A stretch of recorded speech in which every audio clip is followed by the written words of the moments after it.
tomar contacto inmediato con Miguel Ángel Ibarra, él es politólogo, reconocido analista en temas políticos. Miguel Ángel, qué gusto saludarte. Gracias como siempre por atender esta invitación de RCR. Lo mismo, José, muchas gracias por la gentil invitación.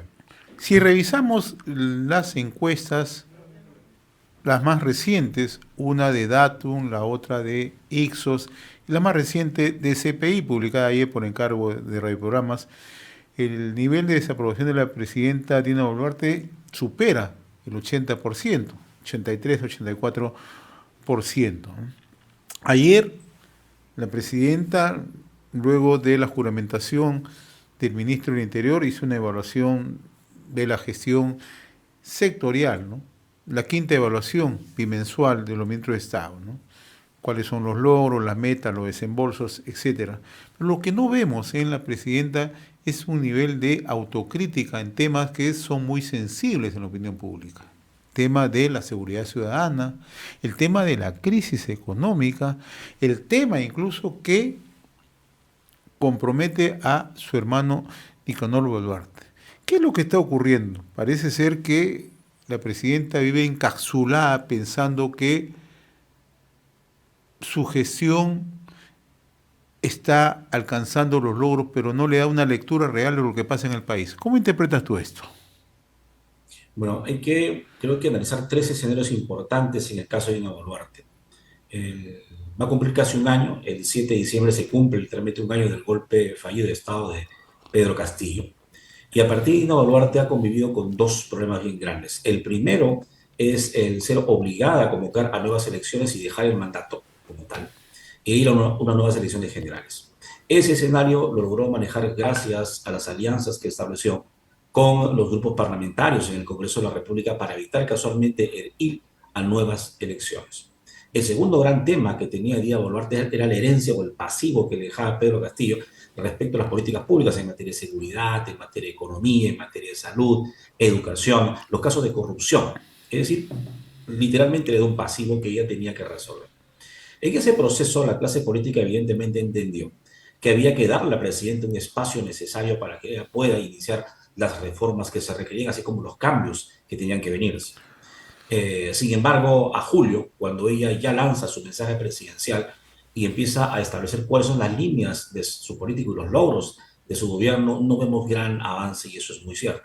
Si bien es cierto, la economía, por una parte, avanza sostenidamente en función a la inversión privada y al mercado que se va regulando y moviendo, la inversión en minería, en servicios, lo cierto es que falta de alguna u otra manera recuperar parte de la empleabilidad o el crecimiento económico, digamos, a partir del tema de los recursos que tienen directamente la población a través del trabajo.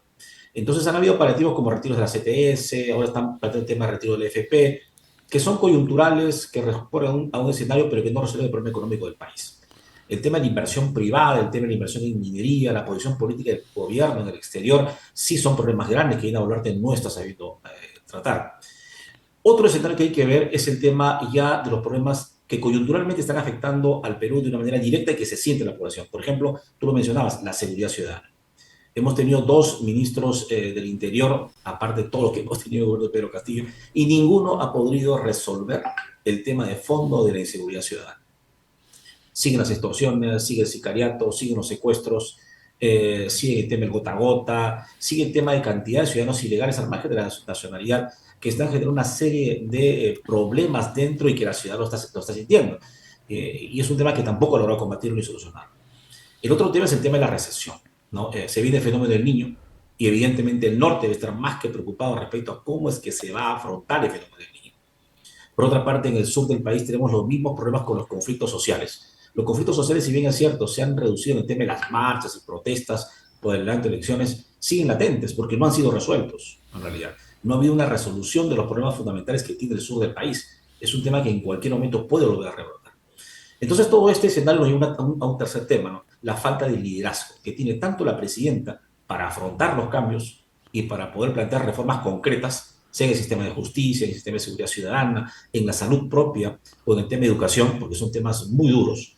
Y tampoco tiene liderazgo ni la visión clara respecto al tema del desarrollo de la economía, porque una cosa es ver la economía en macro y hablar de que el PBI estamos reduciendo la deuda externa y que estamos creciendo, y otra cosa es ver la economía hacia adentro, es decir, la empleabilidad, la inversión, la formalización de los empresarios en temas de pagos de sus tributos, la deuda tributaria que tiene el Estado. Son muchos temas que hacia adentro no se ven y no se sienten. Entonces, la población que siente, bueno, la presidenta sigue lo mismo, y eso se suma también el caso de corrupción. Hace poco salió un ministro, el problema de la hermana de Dina Boluarte, del hermano de Dina Boluarte, perdón, metido en casos de corrupción, en una investigación, así como todos aquellos casos que en los programas dominicales hemos estado viendo. Contrataciones indebidas en que merece el pueblo, contrataciones indebidas en ministerios, gente que no tiene perfil para poder asumir un cargo importante en el Estado, pero que forma parte de este gobierno. Entonces, ¿eso qué significa? Significan tres temas. No hay liderazgo, por una parte. La presidenta parece que está en piloto automático. No existen reformas concretas ni medidas que vayan a asegurarnos que va a haber un crecimiento económico sostenido, que va a generar empleabilidad y que va a generar recursos para el Estado para poder proveer una inversión. Y lo tercero es que tenemos una política migratoria muy reducida, ¿no? Hay cantidad de extranjeros que están ingresando al país, que siguen haciéndolo ya, con PPK, que son todos los venezolanos que pudieron, creo que hay cerca de 2 millones en el Perú, ¿no? Que sí generan gasto al Estado. ¿Por qué? Porque se tienen hospitales, llevan a sus hijos a los colegios. Entonces hay una mayor demanda de servicio que tienen las personas que llegan a nuestro país. Que es un derecho, sí, sí, es un derecho a la salud, a la educación, pero que tampoco se ha visto en la magnitud que debiera de verse. Y el tema de la salud, pues ni hablar. En tema de salud, seguimos concentrando toda la salud solamente en la costa del Perú. No hay especialistas médicos, por ejemplo, en el interior del país, son escasos. Si hablamos de salud, tienes que sacar cita con mucho tiempo para poder que te visiten especialistas. Hay muchas situaciones que están generando de alguna u otra manera problemáticas. Yo Ahora, creo que la presidenta no ha logrado evaluar en la verdadera magnitud todo lo que significaba recoger el pasivo de Pedro Castillo y empezar a planificar lo que venía en los 3 años que quedan. Y evidentemente, ¿por qué lo ha hecho de pronto? Porque hay un tema importante que señalar. Ella siente que este cogobierno o este padrinazo, si se quiere, del Congreso, que no va a permitir vacarla y que no va a convocar a nuevas elecciones porque el Congreso no quiere ir a nuevas elecciones, le permite a ella tener esa tranquilidad. O sea, el Congreso no me va a vacar, el Congreso no va a convocar a nuevas elecciones, el Congreso no va a generar ninguna crisis que también le pueda afectar al mismo Congreso de la República. aquí ¿Bien? nos encontramos frente a otro tema, Miguel Ángel, ¿no? Cierto, esta alianza, este cogobierno le da esa confianza a la presidenta de la República, que incluso no hace ningún esfuerzo para plantear una autocrítica. Pero si se calienta la calle, porque tú has mencionado varios temas, ¿no? El tema más inmediato, el tema de la recesión económica, que sí se siente, porque los niveles de ingreso han caído, los niveles de empleo han caído, la capacidad de consumo también ha disminuido y el año 2024 no se presenta bien, sobre todo por el fenómeno El Niño, ¿no?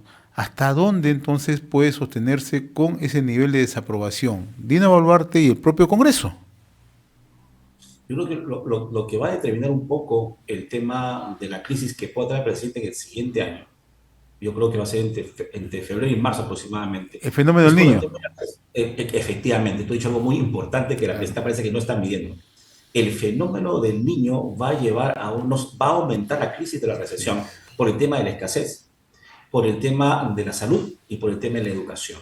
La salud, ¿por qué? Porque si no hay una política ya articulada, ya planificada para afrontar todos los temas de salud que van a venir producto del fenómeno del niño, estamos hablando de que la crisis se va a ahondar porque hay una gran cantidad de gente que demande mejores condiciones de salud.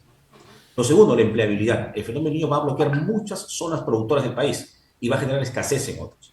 Si la presidenta no se ha imaginado que eso va a pasar, pues va a ser, sin lugar a dudas, la espada de Damocles que esté sobre su cabeza cuando empiece el fenómeno del niño. Y lo tercero es que eso va a generar más demandas, porque si el fenómeno del niño golpea duramente el norte del país, lo que va a pasar es que el sur va a empezar a plantear unas demandas mayores, porque Lima, si está en el centro, tiene ciertas comodidades porque puede venir por el puerto, las exportaciones. De alguna otra manera, la economía de Lima también depende mucho del pan llevar que viene del interior del país. Entonces, no tenemos una política que vaya a afrontar el fenómeno del niño y que no vaya a evitar que la recesión ahonde más la crisis. Lo que va a venir es realmente una cantidad de marchas que la presidenta no va a poder parar. Y eso sí Interesante lo puede que tú generar señalas, incluso problemas. interesante lo que señala Miguel Ángel, ¿no? Porque en los últimos años, por lo menos en los últimos 2 años, lo que hemos visto es que las protestas, las marchas se han concentrado casi en el sector sur del país, en la sierra sur del país, ¿no? Pero ante la insensibilidad, ¿no? Y ante un inminente niño costero, también estas se pueden concentrar en el norte del país. Parece ser que esa es la lectura que no tratan de entender o no buscan que entender en el gobierno y la propia Presidenta de la República, Dina Boluarte, ¿no? Que debería tener una mayor capacidad de acción, de interacción con la población, cosa que la ha perdido totalmente. Has dicho algo muy cierto. La presidenta está evitando un poco, creo yo, viajar al interior del país y está haciendo mal.